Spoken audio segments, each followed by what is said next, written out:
Paul gets in, another wide open three. Pierre Cardin. Defers to Booker for the long range. P-H-O-E-N-I-X. Phoenix Suns, and you know we up next. Yeah, we working for that championship ring. We the Valley, it ain't nothing but a thing. P-H-O-E-N-I-X. Phoenix Suns, and you know we up next. Yeah, we working for that championship ring. We the Valley, it ain't nothing but a thing. Welcome, everybody, to the Aussie Suns Fans podcast. It's been a minute. We missed last week. We almost missed again today, but we had a saviour join us. Our main man coming in off the back, and look at him just pounding down that beer. It's a Guinness, I think, which is Irish and shouldn't be on an Australian show, but pounding it down, came in to save us late to make sure that we got on today, even though his Marga mate is probably going to get arrested this week. Jake, thanks for joining us, mate. Excited to be here. After seeing Voida actually slam one and explain that the draft stout, not the extra stout, is actually nitrogen fused with nitrogen, added with nitrogen. Whatever it is, the beer's hitting me already. They add nitrogen to it instead of carbonation. Wines too, right? I did have a couple glasses of wine, yeah. I grilled a great steak tonight. But yes, it does go down a lot easier. And if you happen to watch Sun's Jam session, then you would have seen him slam one down. I was like, I've got to try that. I've never done that with a Guinness. Everyone looks at Guinness and thinks it's going to be like, chewing pretty through, heavy, yeah. something heavy. But it goes down pretty easy. Yeah, nice. And so what are we supposed to say, just as a tribute to the jam session? Suns fans, crack them if you've got them, something like that. I don't. Is that what he says? I believe so, yeah. Although Lissy, I don't think, has had like more than 2 beers in like the last year, so he's usually, he's usually cracking a water. Yeah. Well, Hammo, how you going? Going good, man. Going good. It's been a minute, so it's glad to be back. Looking forward to getting down, talking some Suns. Hammo, did you shave before the show too? Because have you always been 22 years old? No. I remember my first It's beer. quite warm here at the moment. We're about 38 degrees. So what's that, Gav? 108 or something. Ooh. Oh, yeah. About 100, 110, 100 something. I don't know. That's I Americans was just thinking are our weird. winter's about ready They have to be their over. own. You Americans though, Jake, you have your own measurements for fucking everything. Why can't you just be like the rest of the world?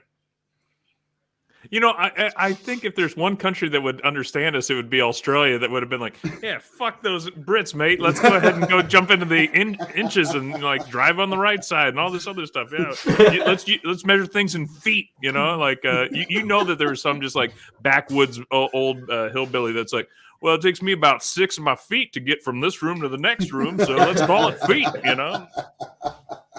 And to be honest, I think Australians still say like how tall they are in feet and inches and all that. We still do that shit. Exactly. But still, fucking get rid of Fahrenheit. That's why I think Fahrenheit's if there's a pain in country, the ass. If there's a former English colony that's more alike to the U.S. than any other, I don't think it's Canada, which a lot of I think Americans would be like, probably Canada. I think it'd be the Australians. They've got you guys have the that independent spirit that can only be found in our two countries at such a level. That's probably true. And let's be honest, the Canadians are far too polite to be compared to exactly. Yeah. Canadians are like, where it's the Australians will French Quebec influence. They're far too French for me. Far too polite. Yeah. Well, we retire like at 60, and if you want us to retire at 62, we're going to riot. I don't know. Whereas Americans are like, I was planning on working until I was 80. If you're checking us out on YouTube, do us a solid, click the like button, hit the subscribe button. Our subscribers are going up, our likes are going up. We appreciate it. Thank you very much. Leave us a comment, rate us, review us, all that sort of shit so that we can read them out. Nobody ever does that for us. I think they probably get 10, 15 minutes in and Boyd offends them and they don't come back again. So look, Boyd's not here today. You guys are more than welcome to stick around and actually listen without somebody dropping the C-bomb in the first, 15 minutes of the show. Let's have a look at the last week, gents. So since we potted last, we played Sacramento, Golden State, the Bucks, and the Magic. 3 losses and a win. The name of the podcast today is Calm the Farm. The reason being that we played 3 of the best sides in the competition this year, and Jake's just following through with the requests. I was going to say, I'm seeing some requests here. Following through, we played 3 of the best sides in the competition. Who would have thought that we were going to be sitting at this time of year and calling Sacramento one of the best fucking teams in the competition? I've been waiting for that shit just to blow up, but it hasn't. And in all 3 games, and I've heard it on all the pods this week, so we don't have to go into too much detail about it, but we were in all 3 games. Why the fuck are people melting down is my question. Let's not worry about what happened in the games too much. Why the fuck are we melting down as Suns fans? Jake, you can go first. It was just too much negativity too fast, I think. The Durant injury, when you lose 2 fan favorites in Cam Johnson and Mikal Bridges, get Kevin Durant, but he wasn't ready to play yet, right? So he wasn't able to steal the Thunder immediately. Comes in, plays 3 great games, looking good, gets injured, and then we go beat the Thunder. There wasn't enough to carry that over to he could be out for 2 to 3 weeks, maybe the rest of the regular season, maybe into the playoffs, and then we lose a game. And then we lose a game and lose a game. And there wasn't enough, Twitter's not known for its deep long-term thinking.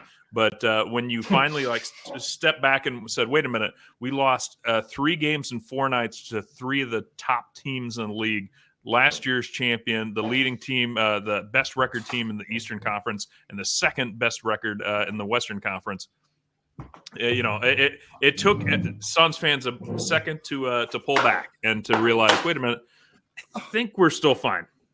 And not only that, a Golden State side that hit 75 out of 76 3-pointers in the first half. And then hit 2 from 17 in the second half. We were fucking 25 points down and lost the game by fuck all.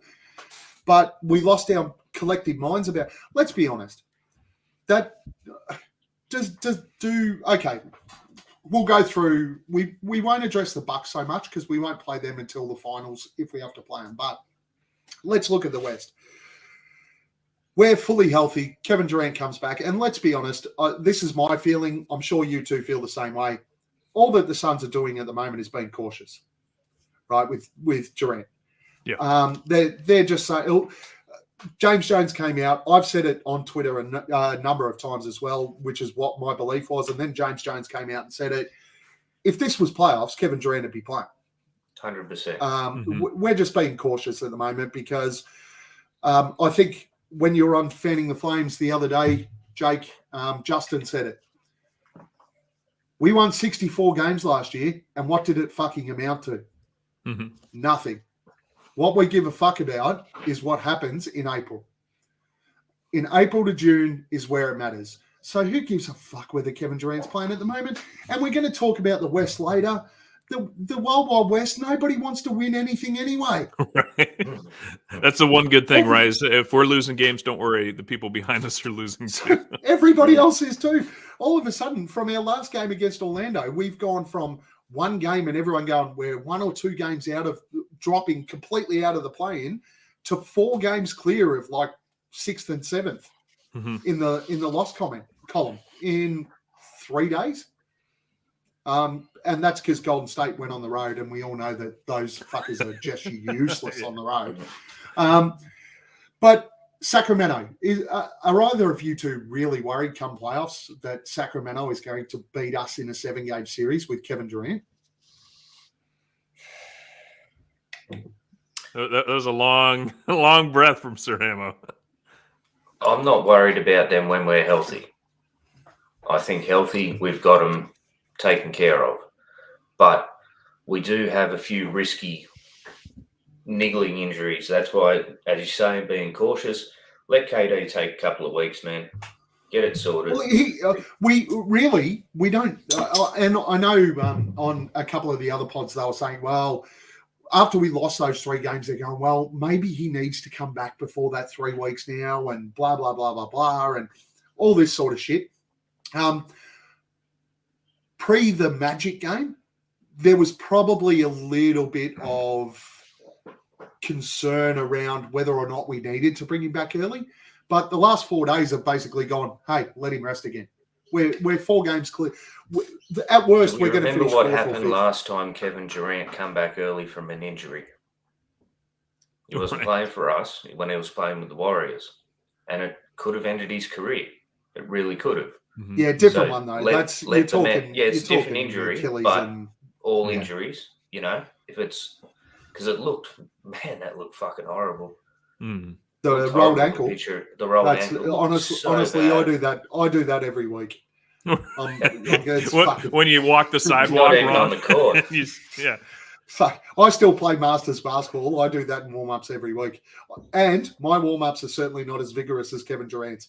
Let's be honest, it's just a jump shot and I roll my ankle. Because Twitter said that if you wore high tops, there wouldn't be a problem. I do. I've got a pair of Nike Air Force that are high tops, and I've owned them for about 14 years because that's how much basketball I play. They get worn once a week for the basketball season. That's about it, and I've still got them. So, see mine. I got those. Okay, the Warriors. 6 elites. Let's roll into the Warriors. Do we have serious concerns about the Warriors in a seven game series? So my thing here is the Warriors will win games in the playoffs because Steph, Clay, Jordan Poole could go nuclear, but they're not going to do that for 4 games in a 7 game series. I'll say this. I am worried about them in the sense that they could, not so much that they would. I mean, obviously they won the finals last year. I mean, so you can't totally discount them. I think they've won 4 of the last. That was all off the back of titles. Gary. That was all off the back of Gary Payton Jr. And clearly, right? Yeah, it's all Gary Payton Jr. Yeah, absolutely. Well, he's back with him now, so as soon as he gets healthy, no, but that's so they always have the chance to shoot themselves out of a game, and so there is always going to be that concern. I'm not sure what the health with Wiggins is because he's been out, and he was one of those guys that was kind of flying under the radar for him and being a very strong contributor last year. For them, and he wasn't named Clay, Steph, or Draymond Green, or Jordan Poole for that matter. But he was a key contributor. I think that's a key point, right? Like, I'd be more worried about the Warriors if Wiggins was playing, and everything at the moment based on the personal issues. And I'm not going to go into the shit that exploded on Twitter yesterday, where his partner had to come on and address that because it's an absolute load of shit. And shouldn't be like people have got to be better than that. But there's clearly some personal issues there that that he needs to deal with. And all of the information coming out is basically Wiggins won't come back this year. What are we? Maybe I did not know this story. Like the way you were describing it, I thought it was Ja Morant for a second. I mean, what is Andrew Wiggins in his own head a little bit here? And no. So on Twitter that the reason why he's taking personal leave at the moment is because one of his best friends spent some time with his wife, and potentially his children weren't his children, and potentially, yeah. Hey, come on! It happened to Tim Duncan too. And you know what the best way to... Well, his partner came out and went, this is the biggest load of shit. Why are people doing this? Yeah. So I'm not going to go down that path. There's clearly other issues there that need to be addressed. But on the cut and dry of this discussion, if Wiggins doesn't play for the Warriors, I don't think they're even probably one of the top 3 contenders in the West without Wiggins. So you guys don't want to do a whole segment on infidelity in the NBA? No, I do not. Particularly if it's not confirmed. I do not. Yeah. Imagine if Locked On Dubs came in here and heard us talking about well, this. You don't want some fans talking about, your relationship advice. Like I said, who wants to hear what the fans have imagine to Tim say? Duncan, My though. God. Guy buys a gym with somebody and his wife starts getting involved with the guy that bought the gym with him. So I always thought that was and Tim's just so nice. He was just like, I'm disappointed in you. I think that's probably all he said, So off the back of this, I agree with our mate Vossi, who's back in the live chat again. Vossi, thank you for jumping in, mate. We love having you here. As long as we can maintain fourth, we can be as cautious as we need to. The Clippers helped that this morning. They lost again to Orlando. Orlando? They lose to this morning? Something like that. Or was it Denver that lost to Orlando? Someone lost to Orlando. I tell you what, Orlando's a fun team. Thank God we won. Team. It was too close for comfort, but they're, I like Markel Fultz. He's good. But at the end of the day, we lost these games. I agree with Coda Kid. Let's try and build a little bit of fandom on Twitter. Really drive our show so that we get more subscribers and more likes. The reason we lost is because DA's soft. Poor DA.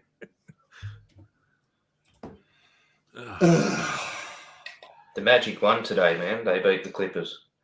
There you go. I told you the Magic. Yeah. I knew the Clippers lost, and I thought and the Nuggets lost too. Yeah, the Nuggets did lose. So they've lost 5. That's crazy. They've lost 5 out of 6. The Nuggets, as I said, the Wild Wild West. Nobody wants to fucking do anything out there except Sacramento. Sacramento. They're going to be that team. Like, what was it? Was it the Dallas Mavericks? I think that were they the number 1 seed when they got upset or something? It was something that, like, I think it was Baron Davis and the Warriors upset them or got very close. And people were like, wow, the Mavericks had won like 60 games. And I think they ended up losing round Chris 1 or Webber, round 2. Chris Webber. No, because Webber would have been Kings by then. Yeah. That's what I'm talking about. Was it that? No, you were talking Dallas. So Baron Davis with the Warriors. But it was something like, I just remember they were playing that song, Pick Yourself Up and Try Again, to try and pump up the Mavericks. It's like, you should be destroying this team that could not win in the regular season, and you won how many games? And that's a feel-good story for the Kings, but it's kind of sad. That was a fun Warriors team, right? That Baron Davis team. That was a fun Warriors fighters, team. Yeah. But you're right. Let's have a look at the sides that are currently sitting in the play-in. And you're telling me that if the Lakers sneak in and they've got Anthony Davis somewhat healthy, he's never really healthy, LeBron and the guys they brought in, they get through the play-in as the 8th seed and have to play Sacramento the first round, they're going to be pretty pleased. Yeah, no, I'll say it this way: the Lakers are definitely not going to be saying, we hope we draw the Suns this time around." They'll be saying, "We hope we get Sacramento." Yeah. So, in the interest of being the Aussie Suns Fans podcast, I do have to put this comment up. Wiggins kid looks like Kevin Herter. Makes sense. Who was your player of the week, Jake? DA and his softness. No. Oh gosh, player of the week. I know the immediate history is not that long ago, but Josh Okogie, man, playing like my man needs to be a starter, not just on our team, but in this league now. I mean, I was kind of worried it was going to be a flash in the pan. We certainly saw that with Torrey Craig throughout the last 3 years. Let's be honest. He's super streaky. Damian Lee, kind of the same. Josh Okogie found out, he's like, you know what? My job is to play, 110% on defense all the time. And if I start hitting shots, drawing fouls, and he does that on an every other game basis, but it's really impressive to watch. And the cojones he had to try and block that 3-point shot of Paolo Banchero at the Magic's game. I think we all went, and then saw the block, and we were like, all right. I think that was kind of all of our feeling, was just like, good job. What are you doing? Because DeAndre Ayton wasn't going to do something like that, because DA is soft, but no. He was hiding. Nobody else would have done that. Booker wouldn't have done that. Paul wouldn't have done that either. So there is no one. I'd say 95% of the NBA would not have challenged that. You're right, exactly. They would have just gone. You'd find yourself on the bench the very next game, because it was like, wow, the game was over. Why did you foul? And Josh just went, another stat coming up. Yeah, Okogie's like, you know how I get on SportsCenter? It's by swinging at this guy. Hammo, who's your player of the week? Well, funnily enough, I've actually gone for DA. Just over the Kings, Bucks, and Warriors games in particular, it was pretty consistent. 22 and 12, 27 and 12, 16 and 8. he's doing well, and that's all we've ever asked. So, DA for me this week. Yeah, look, even though he didn't play his best game against Orlando, since the Kevin Durant acquisition, Devin Booker has been next level, almost outside of Joel Embiid, probably the best player in the NBA. And he's not getting enough credit because of the Kevin Durant trade. It's cut and dry on that. Since Kevin Durant, he's averaging something like, until the Orlando game, he was averaging something like 34 points a game, 6 rebounds and five or 6 assists or something. Like, he has been just unconscious. I think Orlando troubles him with their length right across the floor. And I think he's probably, they mentioned on the jam session the other day, I think he's started to get pretty frustrated with the officiating, particularly after the Bucks games. He needs to dial it back a little bit. Yeah. Yeah. I get the frustration. And I think they threw him off against Orlando. But let's be honest, in those 3 games, Book was unstoppable. Absolutely unstoppable. So I'm going to go with Book again. And because it's 1-1-1 and I am the pod father, Devin Booker is the player of the week. Nailed it. Upcoming games this week, gentlemen. Were you going to say something there, Hammo? No. So we have, probably before we pod again, OKC, hopefully for the first time this year, we might actually play against SGA, which would be nice. The Fakers, the Kings again, and then Philly. How are we going to go this week with these 4 games, gents? What? Go ahead, Hammo. No. I'll be Canadian for right now. Look, I think it's going to be a really exciting game against OKC. They're a very fun team to watch, especially if SGA is going to be back. Lakers, they're just a dumpster fire. They have been most of the season. Overshadowed by the fact of LeBron getting his points scoring champion wanker. Kings is going to be fun. But hopefully by then, I mean, we would have fully adjusted to not having KD in the rotation. So, Terrence Ross was putting up some decent numbers in the last games as well. So, could be an opportunity for them to come through. But I think everything's going to be sweet except for maybe the Kings game. Jake? That's a good description. I would say 3-1. I think, it's interesting to see. So the Thunder are actually favored tomorrow on my go-to betting app because DeAndre Ayton is going to take a rest. But I don't know why. And what does that mean? Well, it means that Vegas forgot that Landry Shamet is on his way back, and he's probable for tomorrow's game. But you know what else that means? That's a knife. Crocodile Dundee. Jock will start. I hope so because I like Bismack, but he got played in a couple games the last 4 or 5 that he really should not have, and he was put in a position that I'd rather not see him in, like trying to take like a hook shot in the middle of the paint, not middle of the paint, like close to the basket, but like by the free throw line. Yeah, it's amazing because I've seen videos of this guy like practicing his jump shot. And then he gets to the actual game, and it's like he's never going to ever take that actual jump shot. And even his regular like hook shots aren't great looking. His shot is basically Chris Paul dumping it off to him for a layup, power shot, or dunk. That's it. If you're not dunking the ball, kick it back out, reset. Right. Because you're fucking terrible. Your jump shot is probably the ugliest thing I've ever seen. And that includes Boyd being on this pod. Well, and what's better is it looks like he knows it because every time he gets the ball in that position and he kind of looks around usually like, okay, not open. Then he decides to go up. You just see it on his face like he's like, shit. Just like he knows he should not have done it. It's amazing he's been in the league as long as he has and has made the fortune that he has. And he's just like, you know what?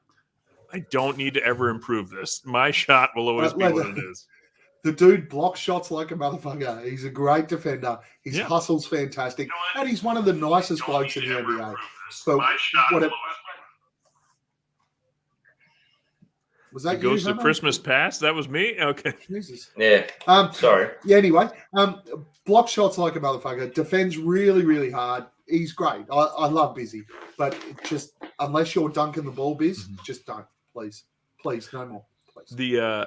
Let's be honest, the most difficult thing for this next week is going to be that we play the Kings and then the very next day, Philadelphia 76ers. So it's a back-to-back against two very quality teams that are still trying to actually put some wins together. I think we beat the Thunder. I think we beat the Lakers. I think we beat the Kings. I think the Sixers might take us. I'd say 3-1. And honestly, I'm predicting a lot of wins to close out the rest of the year. So if we go 3-1, that's still right on my mark. Yeah, I tend to agree with that. 3-1, and I think the tough one is the Sixers.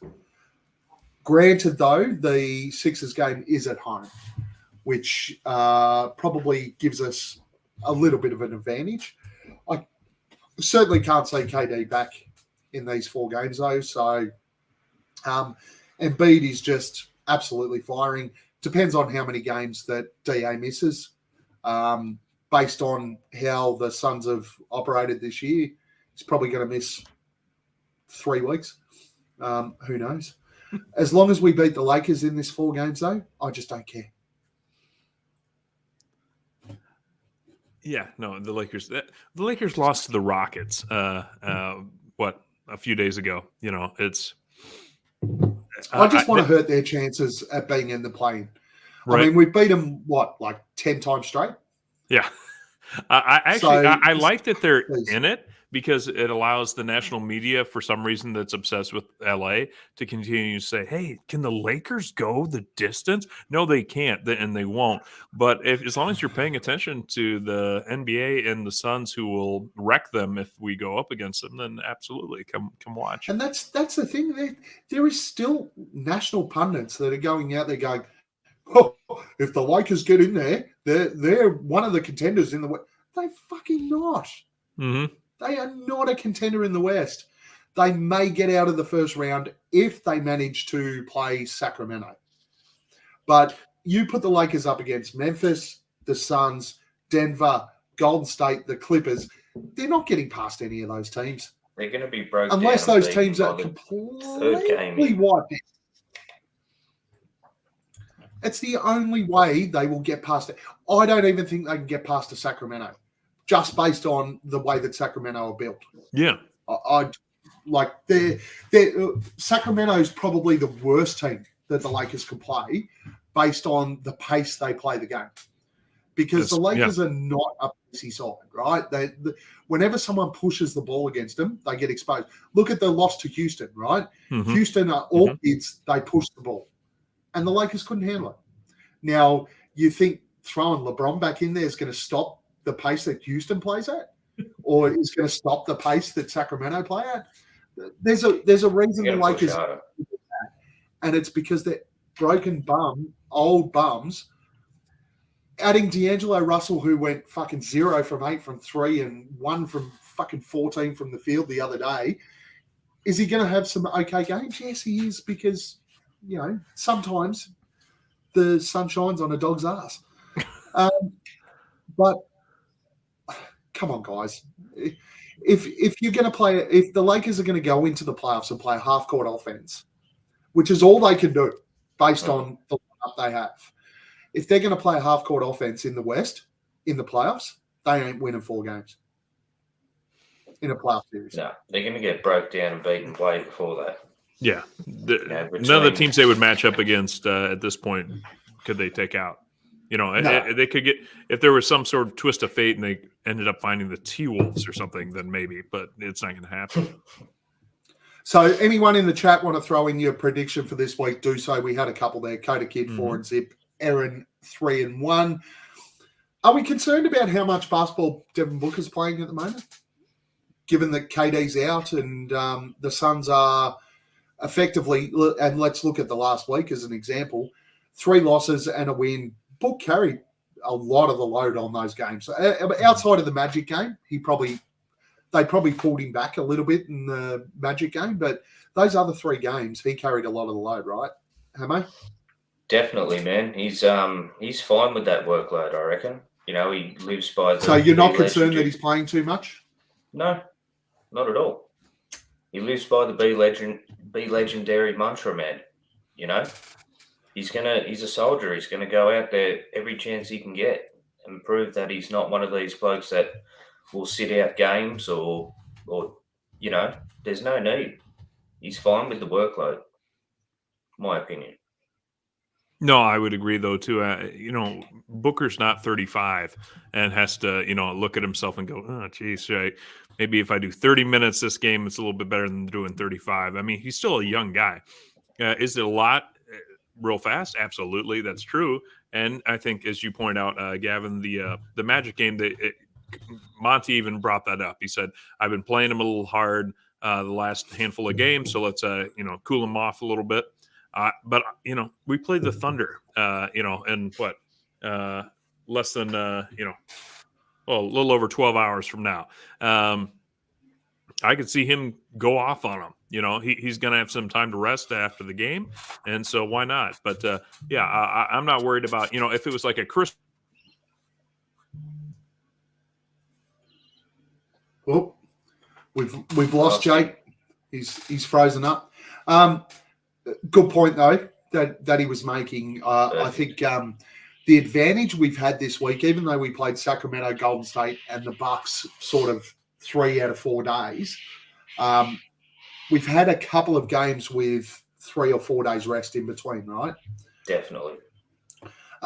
So that's been I guess an advantage that we've had.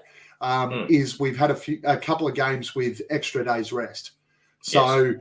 Book's going to take advantage of that. Actually, to be honest, I think if we go into OKC tomorrow and Shea ends up playing, I think Chris Paul's going to do the damage tomorrow.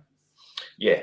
Put it down. If you're going to put a parlay on tomorrow, if you're American and you're going to put a parlay on, which is the dumbest fucking word ever for a multi, if you're the Aussies and you're listening and you're going to put a fucking real multi on, throw Chris Paul in your multis. Double, 15 plus Easy. Points, 10 plus assists. Load up on Chris Paul tomorrow. Jake, do you want to finish what you were saying after you rudely froze on us? I appreciate you pointing that out because I'm about ready to say, why did you guys kick me out? All of a sudden, I just saw everyone spinning. I was like, wow, you guys didn't like my points I was making? I kept talking because I was like, there's got to be someone still listening. So, no, I think basically my point was made that Booker's not an old man. He's actually in his prime. And, you know, playing what he's playing he'll give you the feedback. And I could see him going off tomorrow. But you're right. I think Paul doing it as well, just as likely. And they've got a little time coming up before the back-to-back against the Kings and Sixers at the end of the week. When's KD coming back? Are we sticking to the 3 weeks? Do you think he'll come back earlier? I believe that the 3-week mark is effectively the game against the Nuggets. The second time around, April 6th? Yeah, something like that. Do you think that we're sticking to that timeline? I think he comes back in 2 weeks. Yeah. Oh, 2 weeks. I think he's back in 1 week after the Sixers game. So you think we get past the Sixers and he comes back for Utah? If not Utah, I think he's back against the Timberwolves. Okay. I think he comes back against the Nuggets the first time. Okay. 31st of March. We're at home. It's about right. Nuggets will probably still be trying to win a few before they rest their guys. Well, they'll have to try and win because they've lost 5 out of 6. So that's right. Sacramento's about to take the number 1 seed off them. So, I think we'll probably see him back around the 31st. I think you're right, Jake. Based on the original timeline, it would be the 6th of April after the Spurs game, come back against the Nuggets. But, I could see him probably coming back a little bit earlier. He's out there getting shots up and stuff now. So exactly. It's kind of like Hammo said, there's no reason to rush him back if it's not 100%. But at the same time, I mean, a lot of us, probably all of us, have rolled our ankles. I actually, at one point, did so badly when I was playing hoops, I was on crutches. And, when it's at that point, no, you can't just start putting weight on it. But they were saying earlier this week, they're like, it was the playoffs he'd play. Well, when I was on crutches, I could not have played. So that tells me he's far better off than I was. I was out maybe a month, and I was not a professional athlete. So the way I looked at it is he could be 100% in 2 weeks, barring any major setback. And, let's hope that Paul doesn't show up to another game from fanning the flames and, makes eye contact with Durant, because that's not something we want to have happen. That's what caused the injury in the first place, Paul. That's right. Thanks, Paul. You fucking idiot. Yeah. Paul. The reality is, if he wasn't close to 100%, he wouldn't be out doing shoot arounds. Yeah, Oh, exactly. Is that a fair, like on your ankle? If you've got a rolled ankle or a sore ankle, you're not out there doing shoot arounds and running around defenders and taking fucking jump shots here or there or whatever the case may be. He wouldn't be doing that if his ankle was still fucked, right? Yeah. Yeah, totally. So our predictions are. Our predictions are, Hammo says against 3-1, we'll lose to the Kings. No. When did you say KD's back? Oh, 2 weeks. So you think the original Nuggets date, the 6th of April? Yep. Yeah. So it'd be 3 games left in the series. Yeah. Jake, you think either Utah or Minnesota? Mm-hmm. So just over a week. I think the first Nuggets game on the 31st. So, let's talk about the fucking Western Conference, shall we? What a fucking shambles. Have you had, all right, when did you start following the NBA, Jake? Well, like when the internet got popular in the middle of my country. So I don't know, but Die Hard for sure, like 7 seconds or less, Steve Nash era when he rejoined the Suns. Have you ever seen a Western Conference run or competition like this?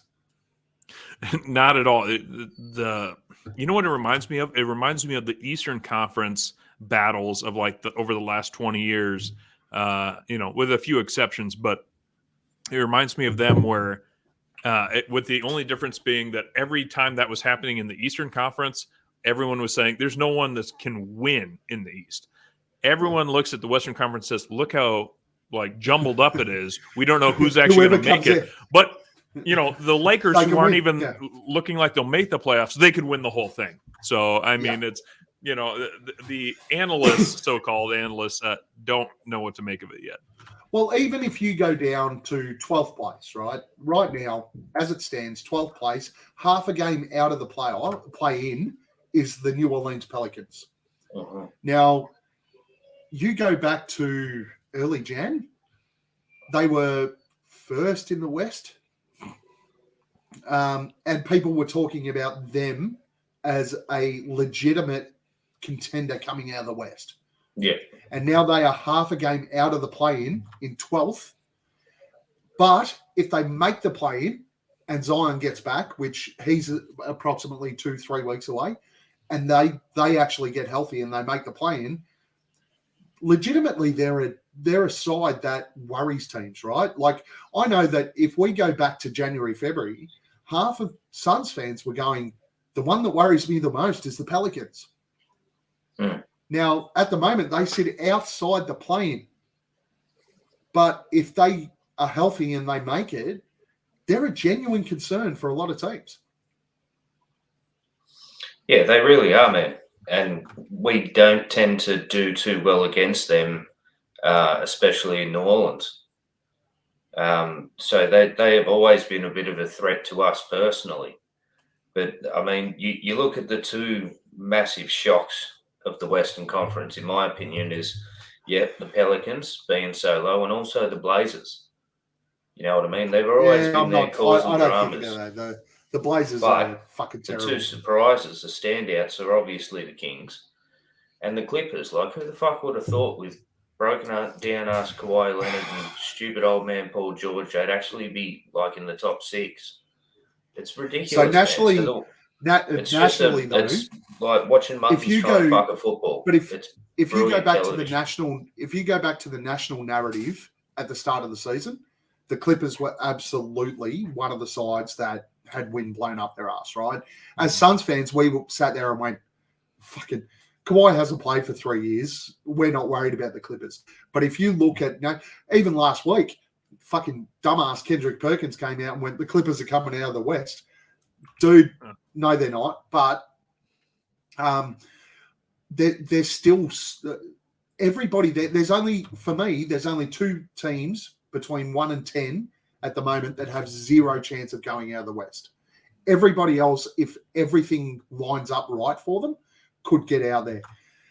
The only two who can't, in my view, is the Timberwolves and the Thunder. And if you roll down to the Pelicans, the only side above them that couldn't make it is Utah. Oh, sorry. I'll go with 3. The Lakers can't make it out of the West either. So there's 3 teams currently within the playing group that can't make it out of the West. The Lakers, the Thunder, and Wolves. None of those 3 sides can make it out of the West. But there's a side sitting in 12th who could, if everything lines up for them, and that's the Pelicans. They are a formidable team when they're healthy. Right. And you can make all the jokes about it, but, we're not 100% healthy at the moment either. So Boyd, they are a legit threat. Questions will be for later. Yes, keep going. Keep going, Hammo. No, that was basically it. I just said, they are going to be a threat going forward when they are healthy. Well, and that's the thing. It's you're spot on, mate. You hit the nail on the head. It's going to be about what lines up, right? So if the Suns go into the playoffs healthy with no one injured, and I might be biased because I'm a Suns fan, but there's no one in the West. I'm good in the West if we're healthy. Mm-hmm. There's no team there that I feel will beat us over a 7-game series. The Warriors will give it a good push. They really will. To be honest, honestly, if we're fully healthy, we sweep the Warriors. If we're fully healthy, I've got no dramas. They might win 1 game if Clay and fucking Steph go nuclear for 1 game. But they're not going to do it they're not going to do it 4 times. No. I'm actually more concerned about the Clippers. And I know that what you said about the Clippers there, but Kawhi's playing well. Paul George can play. They've actually got a bit of depth after the trade period. Bringing in Eric Gordon was a good move for them. Zubats can play the game. Plumlee's really underrated as a pickup for them as well. That's true. I honestly think the Clippers are probably, from a depth standpoint, one of the teams that actually concerns me in the West. Denver, fantastic regular season team, but we're seeing right now that we're getting close to the fucking playoffs and they're already falling on their ass. Yeah. Memphis, well, it depends on how many strip clubs Jar wants to drop 100K at, and how many opposition security guards he wants to. I was going to say, if Memphis draws like the Utah Jazz, Memphis is going to be just fine going to Utah. Not a lot of strip clubs out in Salt Lake, but if they go to something that's a little more high end, like if they match up against us, I mean, there are a few gentlemen's clubs. I'm told. I've not been there, but the Scottsdale area, something like that. I'm going to be there in April. Can you send me a list? Oh, absolutely. You know who can? That would be Dan Duarte at Dan Duarte right, 1. Okay. He would know where to send you. Right. Very. That's That's great advice. Any other comments about the West right now? Let's okay. If you look at the top 10 teams, we got Denver. Is Denver's gonna hold on to the one, right? They should. I think so. Yeah. Yeah, they should. I don't see anyone don't think really putting it on. I don't think anyone's really trying to turn it on. you are in big trouble, Jake. you forgot that Justin was in the chat, didn't you? He was real quiet there for a while. So Sacramento's going to hold on. Sacramento and Memphis will hold on to 2-3. Just I think matter of which way they finish. The Suns will and should hold on to 4th. The next 3 are really interesting. The Clippers, the Mavs, and the Warriors. There's one game difference between those 3. We've got 12 games left. They could finish in any order, but I don't think any of those 3 are dropping, right? Probably not. No. No. I'd love to see the Mavs crumble, but maybe it doesn't happen just yet. So, well, I think the Mavs could end up in the play-in. Let's be honest. My prediction is now that the Clippers and the Warriors fill out 5 and 6, and we probably play one of those 2 in the first round as 4 versus 5. Minnesota, Oklahoma City, and the Lakers. None of them can fucking actually win anyway, so who cares? The Pelicans, can the Pelicans get in from here? I hope not. No, I second that. I didn't ask whether you hope. I didn't ask whether you hope. Do you think the Pelicans sneak in from here? So they are currently a game and a half behind Minnesota, a game behind Oklahoma City, and half a game behind the Lakers. Keep in mind the Lakers have got a fucking soft-ass run home. Right. No, there was something about them last year. I mean, they went on a run in the second half of last year, right? And they were able to make the playoffs. And it's basically the same team because Zion's out again. And they're not really any different. I mean, this is not they're not dangerous. This is not an offseason of improvement. Who added 10 pounds of muscle to their frame? Who learned to take the 3-point shot and not just close to the basket? And so, actually, if anything, I would say they regressed. They have had to regress because it seems that way at the moment, right? Yeah, it looked very much like they would be as competitive as they were when they played us in the playoffs, and they just haven't been. Still a good team, and if and when Zion comes back, it could be a threat because they could flip a switch, so to speak. But as of right now, they might just have been kind of the flash in the pan of last year. Well, they're still talking 2 weeks for Zion.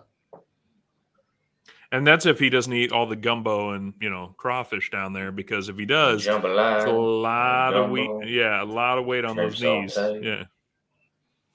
So, one word answer. Do the Pelicans replace any of the Thunder, the Wolves, or the Lakers? Jake? Yes.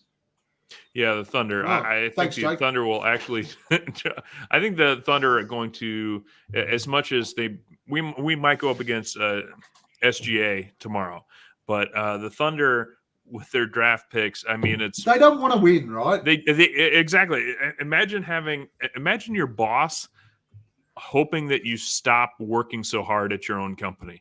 It's a weird experience that they're going through, because if they make it, I think they could actually be kind of fun to watch, because if you make it, might as well coach the hell out of them and see what you can do. But before you get there, cap SGA at 28 minutes for no reason except that you want him to rest, because you're hoping that the lottery balls fall your way and you are looking to build a super team. Because I don't know if you guys, I don't know how often you guys have traveled to the States and around the States. I've lived here my whole life. I've never been told by anyone I need to go visit Oklahoma City in Oklahoma. There's not a lot to say. I live in Iowa and I'm talking trash. Like nobody even knows what people mistake me for Idaho and Ohio. And I'm like, no, I'm in between. We grow corn here and Iowa. So, I mean, like there's shit talk between the small states. That's a real thing. And it's kind of like a Utah Jazz thing. Like if you aren't homegrown, there's not a lot of reason to be like, can't wait to live in Salt Lake City, like with the low strength beer laws and everything like that. So there's a reason why nobody wants to go join the Milwaukee Bucks unless they have somebody like a Giannis locked up for a long time. So yeah, I think the Thunder are going to do their best way to actively, politely step out of the playoffs. And the other thing for me is that the Pelicans want the Lakers out. Because if the Lakers drop out, they have their first pick. Oh, that's right. So the Pelicans are they're not trying to tank. They want the Lakers pick to tank as hard as it possibly can. So I could see the Pels getting in, and I could see them causing some trouble. I really can. And I hope we avoid them, mainly because I'm more concerned about Chris Paul like right hooking Jose Alvarado and missing games for it. But they're pretty sure it's certainly not avocado. But they're not the team of last year, right? Right. They really aren't. So I'm not as concerned about them now. Right. What helps the Pelicans is that they can play a few varieties of basketball. Now they can't play any of them in an elite level, but they could play half court. They can play upbeat, fast pace, and they can do full court defense. They can do a variety of things, but I feel like they can't quite do any of that enough to go very far. Round one, round two, they're out. And so it'll be interesting. Obviously, Zion would change that equation a little bit, but as you point out, avocado, not going to take them the distance. So let's say that we got in trouble on this show for that. Avocado. I love avocados. Who doesn't? That's an honorary. Yeah. Who wouldn't want to be nicknamed that? Okay. I'm gonna bring it up because it's been all over the joint, particularly in the last week. The foul shot conundrum. I just want personal opinions. Do you guys think that the Suns get screwed so badly on foul shot discrepancy because we don't drive the ball to the hoop? Or do you just think that they kiss the asses of megastars in this league? Can I say both? I think it's a combination between the two. And it's a leftover resentment and hatred from like senior officials like old mate that has a problem with Chris Paul because of the lockout and all Scott that. Foster? Scott Foster, that's what Where's he been? I feel like we haven't seen him ref a few games. He's at the moment. He's just reffing Toronto every week because he wants to update or he wants to upset Fred VanVleet. And we're going to try and bring Fred VanVleet in free agency next year. The Suns are fucking doing it to themselves, aren't they? That's true. Freddles comes out and abuses the referees, and the Suns go, "Fuck it, we need to bring him in. He needs to come in. Fuck it, we don't have enough players that the refs hate." Yeah, 100%. Fuck. I'll say this. I mean, I don't have a lot to say on this because the sports enthusiast of me is always thinking, okay, you shouldn't be in that position to where a ref can control your game. It shouldn't come down to one foul at the last second to where that can control it. Now, obviously, though, when you look at the Bucks game and Giannis shoots from the free throw line our entire team, it looks a little strange. And not only that, though, not only did he outshoot our entire team, but he ran over the top of Torrey Craig, which Torrey Craig got called for a foul for, and then knocked his fucking tooth out and didn't get called for a call.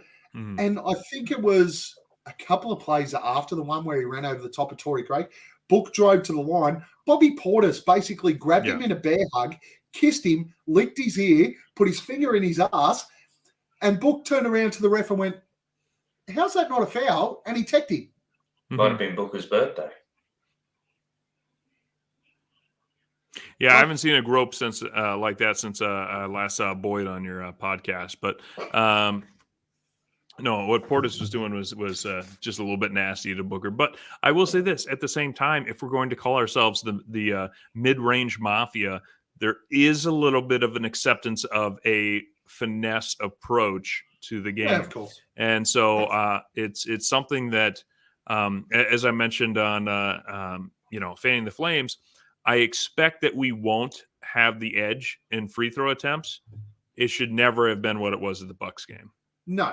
And I get the fact that we're never going to be that side that has 30 free throw attempts in a game, 35 free throw attempts in a game.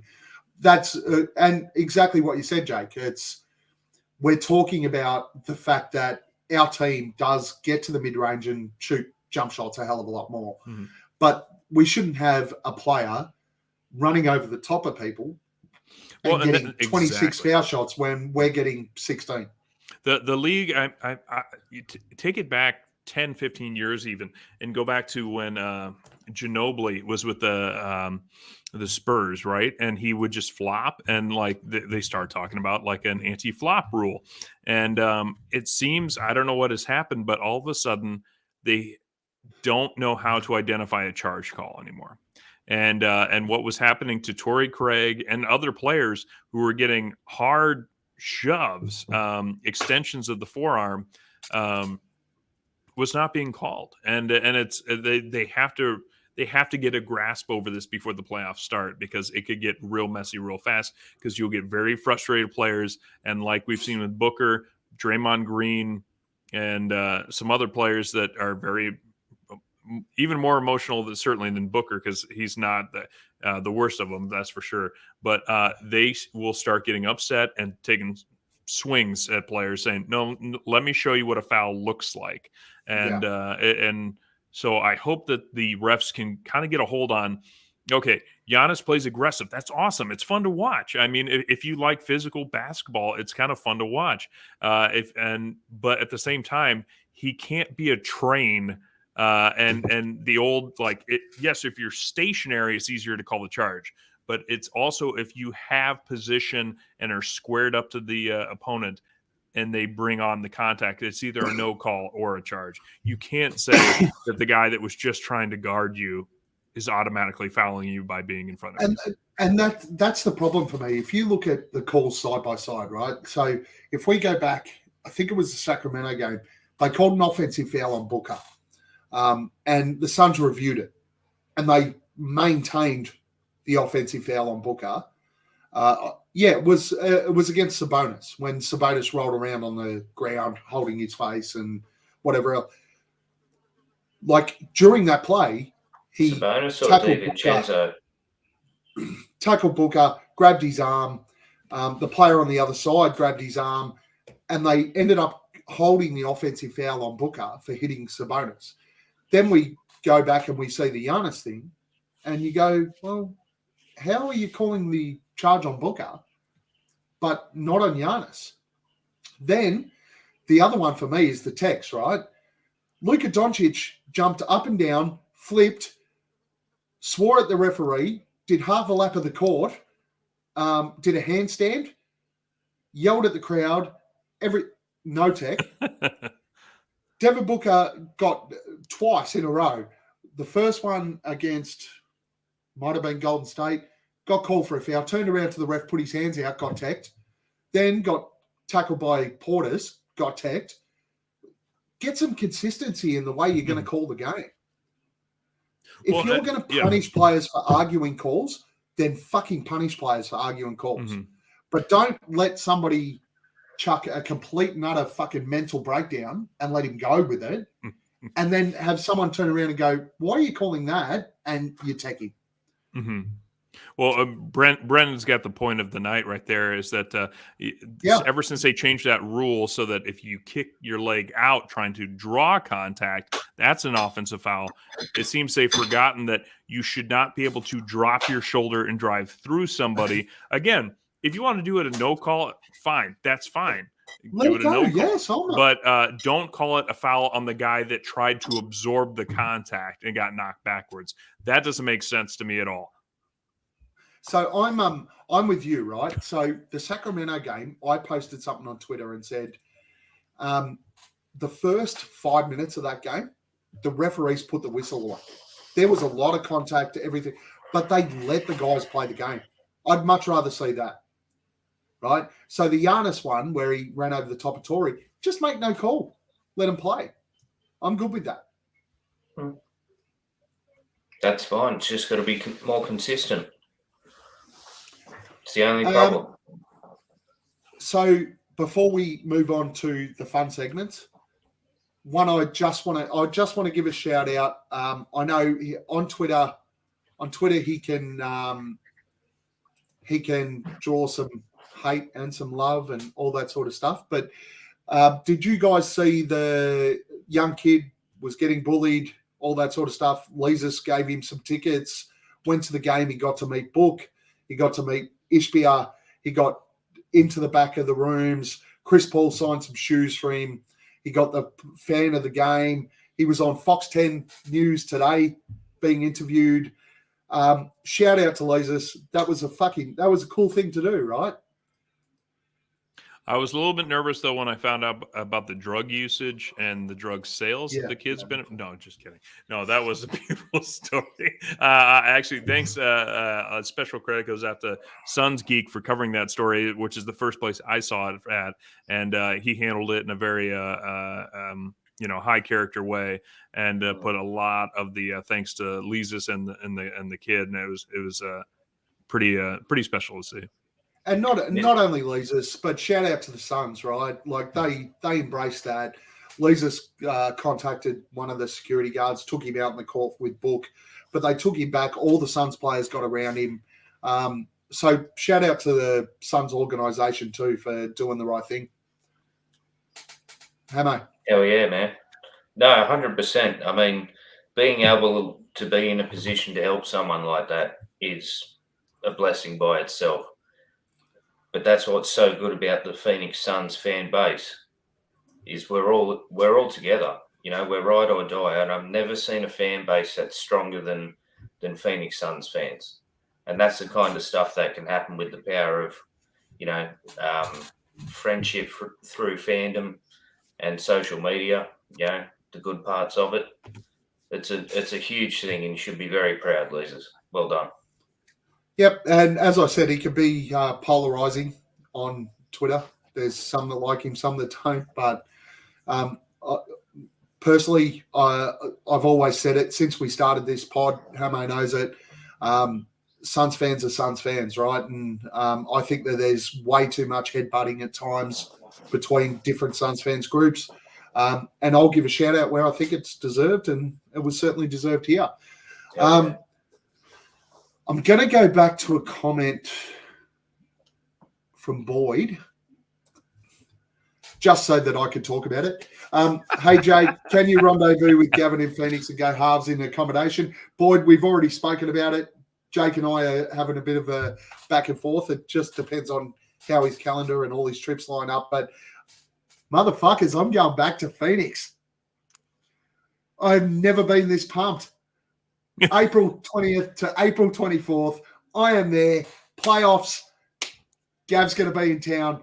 I'm going to fuck some shit up. Just as a heads up to Aussie Suns fans on tour. As a heads up to my friends in Phoenix, I'm going to fuck some shit up. If I get to a playoff game, which is my fucking bucket list in life, I'm going to fuck some shit up. I'm going to get wild. Gavin just making everyone a little nervous in the valley right now. You guys aren't even going to see it coming. I'm staying in Scottsdale, so make sure you get to Scottsdale this time. Vossi, I'm staying in Scottsdale. I've got a If you're nice going to be in Scottsdale, VRBO. you have to learn how to count your cash in front of people, though. Ooh, okay. I'll work on that. It always throws Giannis when he's at the line when you're counting to 10. I got myself a VRBO out at Scottsdale. Going to do that. But let's be honest, there's probably, if there's a playoff game in Phoenix and I get there, there's a chance I don't leave downtown. I'll just sleep in the street with the bums. So, any of you that are over in Phoenix that are checking this out, send me a message. Let's catch up while we're over there. It's going to be fucking awesome. Hopefully Jake can get out and hang out with us. Voider, I missed you last time. Make sure you fucking make time to come and catch up this time. Espo, same thing. Yeah, John. Don't be assholes. Come and catch up with us this time. You know, my first time, not my last time yet. Special shout out to Justin from Fanning the Flames for joining me, and then also the one, the only, my son's daddy, Dave King, joined us for beers afterwards at Marley's. So he's the other one, Dave. Exactly. Fucking come out and have a beer with us. We invited you last time, you didn't show up. I do have to say though, Justin, Dan, Fanning the Flames, a couple of my best friends over there. I spent so much time with them. Had a great time with them when I was over there. As soon as I said these are the dates I'm coming, both of them went, "Oh, we're going away." It says a lot about that, how that first trip went down. Maybe it didn't work out as well as I thought it did. But hopefully I'll be able to catch up with both of them at least once or twice while we're over there. Gents, you ready for No Cap? Quick question though, Gavin. Are you actually going to get Jock Landale on the show when you are live in Phoenix? So I've spoken to the PHNX guys, and they've actually invited me out to a tour of the studio, and invited me to do one of the after game shows with them. So I'm pretty excited about that. And they said they'll help me out with a little bit of a connection with Jock. So I'm hoping to catch up with Jock. Excellent. Congratulations. That is huge. That should be cool. Pretty exciting. Hopefully we'll see that happen. No Cap, Hammo, I'm going to start with you.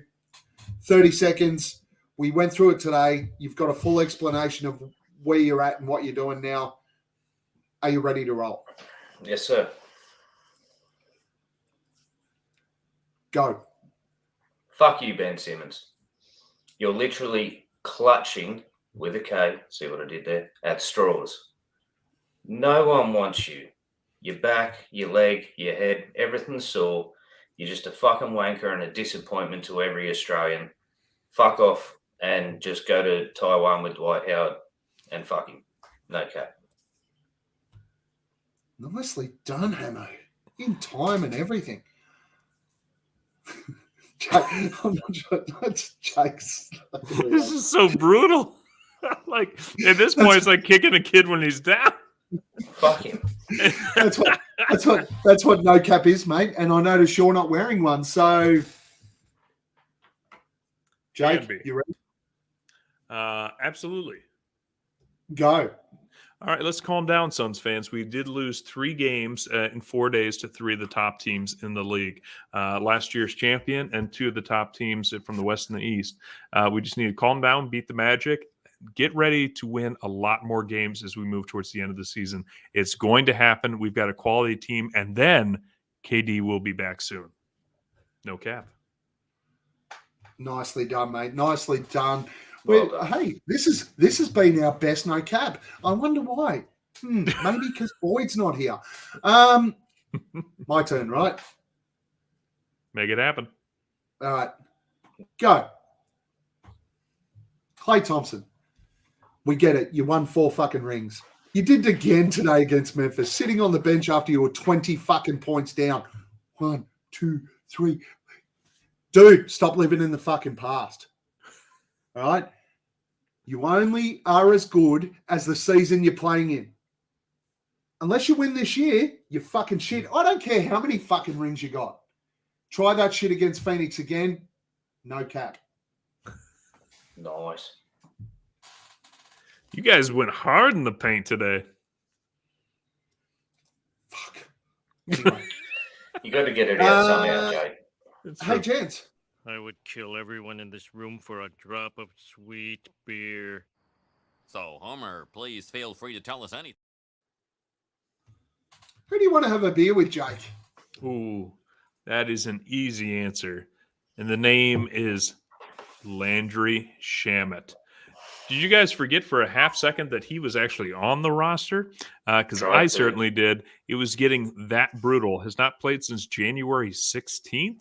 And there was like basically no updates along the way. It was just he's hurting, sore, going to be reevaluated. Not even quite sure. It's not as bad as what the Timberwolves are going through, where somebody had a calf strain, Karl Anthony Towns, in November and still hasn't returned. But Landry Shamet, obviously, we don't put all of our eggs in his basket thinking that he's going to carry our team. Excited that he's going to be able to come back, maybe put the ball on the floor a little bit, 5-10 minutes a game, and work himself back into shape. Don't expect much from the playoffs, but I tell you what, props to the organization for trying to get him back in before the end of the year. I like, as an extension of that, I actually really like our bench with Shamet and Terrence Ross. I think that is going to open Shamet up a hell of a lot. Could be like poor man's versions of Booker and Durant, where they take the sides of the floor away. As long as we can heat up, and let's say they hit 3 or 4 threes a game each off the bench, I'm okay with that. Could be good. Because Damian Lee sure as shit can't hit one now. Hammo, who do you want to have a beer with? There's not enough pronouns I can put in front of this man's name, but Reverend Al McCoy hanging up the microphone at the end of this season. Nice call. Started in 1972. I didn't even know this. Yeah, he's hanging it up, mate. And he's been there for. This is heartbreaking. He's been there for everything. He's been there for everything. Called some of the biggest games. Well, the biggest games in Suns history, but let alone some of the biggest games in NBA as well. So, yeah, he'd be a real top dude to sit down and have a beer with and hear some war stories. We loved you, Al. Hope you enjoy your retirement. So, Gavin, you're planning on going to a game, right? Yes. Yeah. One, hopefully 2. Right. I will say this: it's a total, up to them, of course, if it all happens. So the Reverend Al McCoy, as Sir Hammo mentions, he wrote his own book. And so he's actually from my home state of Iowa, which is kind of rare for somebody from the state to go make it out as kind of a big name in a bigger city. I was out there about 3 years ago at a game, and I brought his book with me. I stayed till the very end of the game, which we won. It was might have even been 4 years ago now. Either way, it was when we were bad. And we actually won the game, though, and I stayed until the very end, walked up as close as I could get. Security, of course, stopped me. And, of course, Al McCoy and Tim Kempton are doing the end of as they do on the radio, and you can catch it on internet radio. They're doing the end of the game, like analysis and highlights. And so I showed the book to the security guard. And I said, is there any way that you could take this book and ask Al to sign it? And she just turned to me and said, actually, Al's pretty nice. He might do it real soon for you. And she goes, you can stay right here.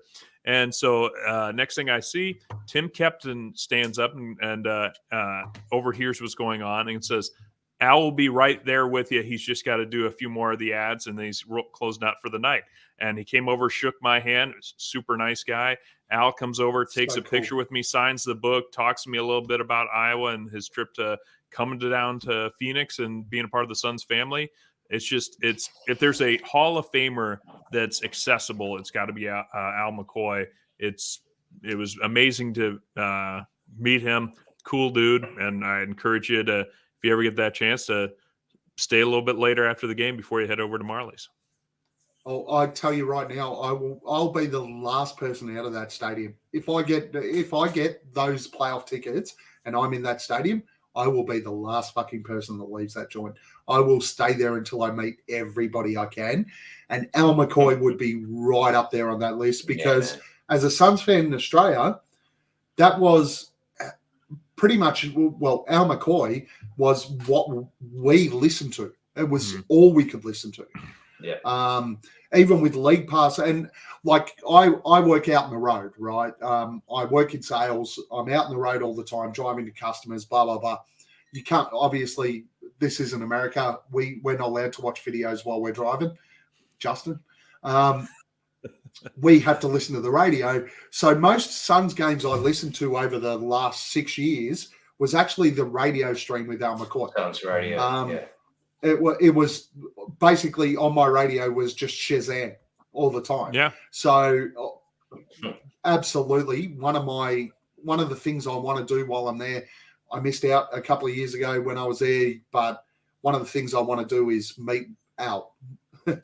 That's one of the bucket list items. That's and up there. This is going to be my last chance to do that. So hopefully, fingers crossed, some of you guys that listen to us, you might be able to hook us up to get us down there and introduce to Al, or even just get us close enough that I could speak to him, which would be great. My beer this week, I've got two. So the first one is off the back of something we've already done.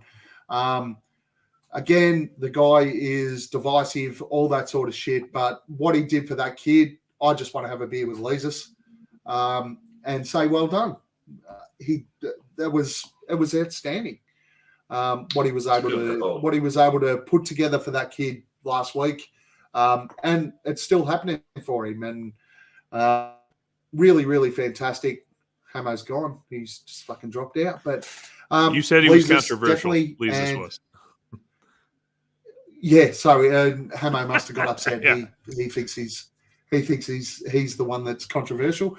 Oh my God, I've forgotten my second one. Well, at what age can you drink in Australia? Could you have a beer with the kid at the same time, or 18 here? Oh, okay. What So kid? probably not quite. No, can't with the kid yet. No. He might be able to drive when he's 16, but he can't have a beer with me yet. He wasn't the one though.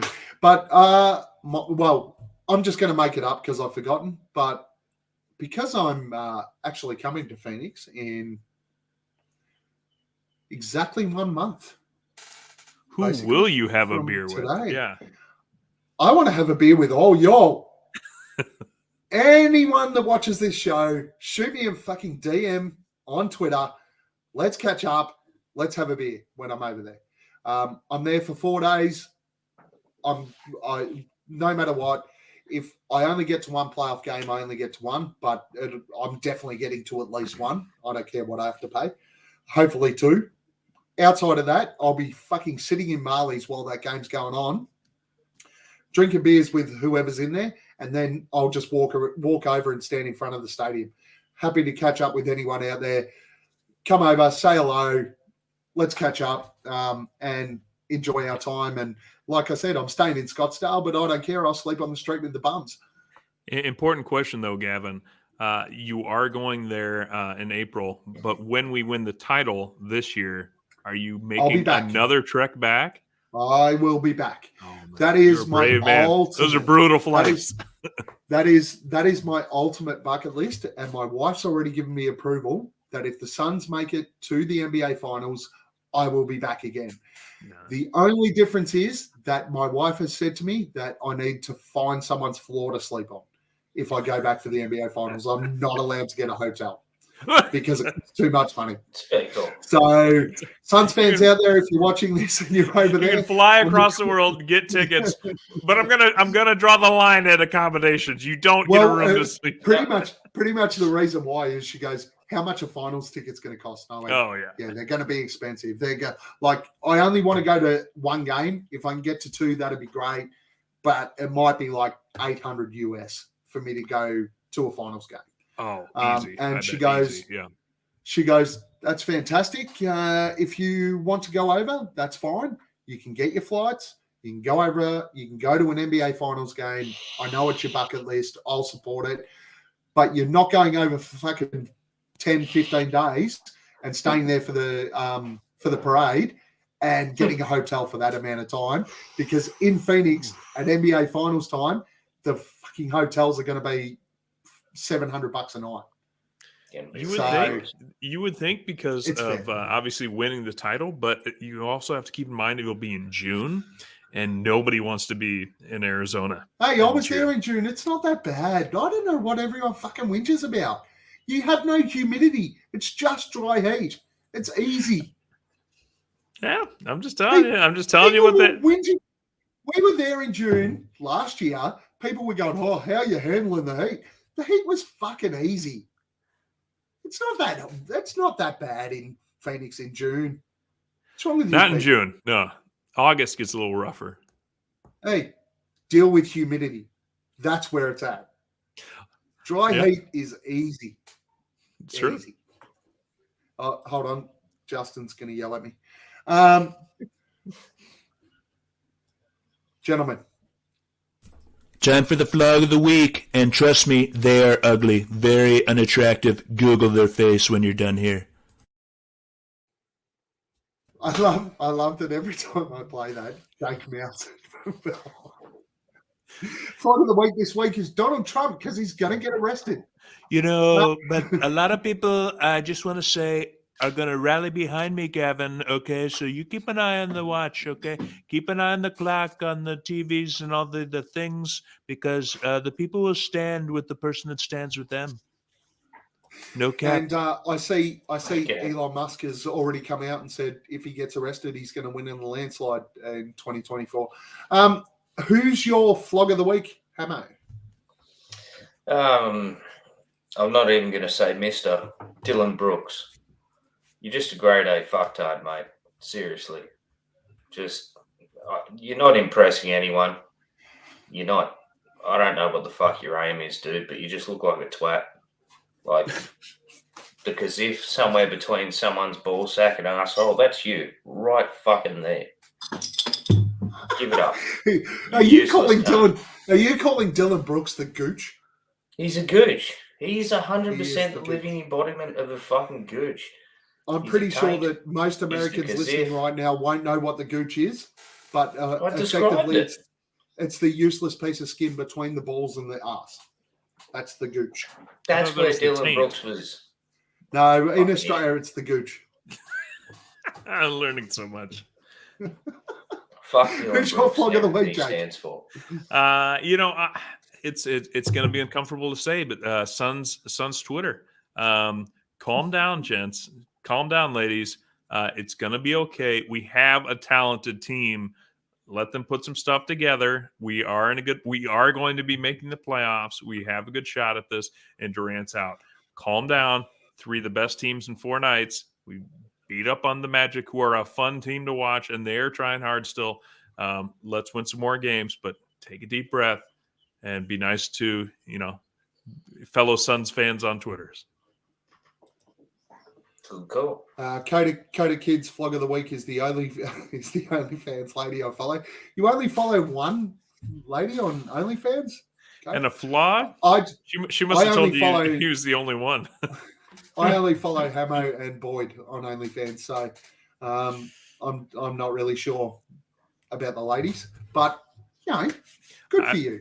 Boyd's OnlyFan. Have you seen the yucky stuff that he does? Yucky penis. Oh yeah, I told you I follow it. I even pay a subscription for it. The docking, man. That's all it is, just docking. Someone on our Aussie Suns Fans chat, which doesn't come up on this one, but has just put in Dylan the Gooch Brooks. So Gucci. that's his name. You have officially named him moving forward, Hammo. The Gooch. He is now the Gooch. Yeah. The problem is it sounds like a half-decent nickname to an Australian. Everyone else around the world thinks like, oh, that can't be good. It's like, the Gooch, yeah, it's a pretty cool nickname. I've had worse. But, yeah, no, the Gooch Brooks. Fuck with. It's probably true. That's probably true. My flog of the week is, and I need to go back respectfully, is So Says Jay, Justin. I sent him a message. I said, I'm coming to Phoenix. These are the dates. He went, yes. He was so happy. He was celebratory. It was celebratory. He got so excited. It was fantastic. I felt the warmth. I felt our friendship. And then he sent me a message a day later and went, yeah, I'm not going to be there. Fuck you, Justin. So rude. Why would you do this to me? All I want to do is see you. And you go, as soon as you found out that I'm going over there, you go and plan a holiday. You're a jerk. Gavin, let me ask you. You know Justin. You see his little girly Justin. Hair that he's got? I love his hair. Hey, no. He's like Hercules. What do you think of him now? Strength. Do you think he's Hercules, or do you think he's more like a little girly man? No, now he's a girly man. He broke my heart, to be honest. I just don't think I've ever been Fredo before. Exactly. I was just gonna say it's a Godfather reference. He's Fredo. So before we wrap up, we have a couple of questions. Let's shoot through them quickly. Jake, how's the new bubs? Oh, terrific. Gets me in trouble all the time because everyone says looks like me. So not. Have you done something new with your hair, Jake? I have. I thought, how could I look a little bit more like the Australians? And so I tried to, give it a little lift, a little bounce, and working it. Perfect. I've got to get to Boyd's questions. He's going to lose. Do you guys stand up to wipe your ass or sit down like civil human beings? Are you asking us Hammo? three as men or me and Gavin being Australians? Hammo, do you stand up to wipe your ass or do you sit down? No, fucking normal. I ain't getting up. What's normal? Front to back, back to front? Front to back. Jesus Christ. Okay, TV timeout. Serious question. Gone down to. Serious question. Serious question that this actually just spurred. I did not know there was a divide, and I'm curious if it's in Australia as well. So, men's underwear. I'm going to cut right through it. Some men's underwear has an opening for you to use.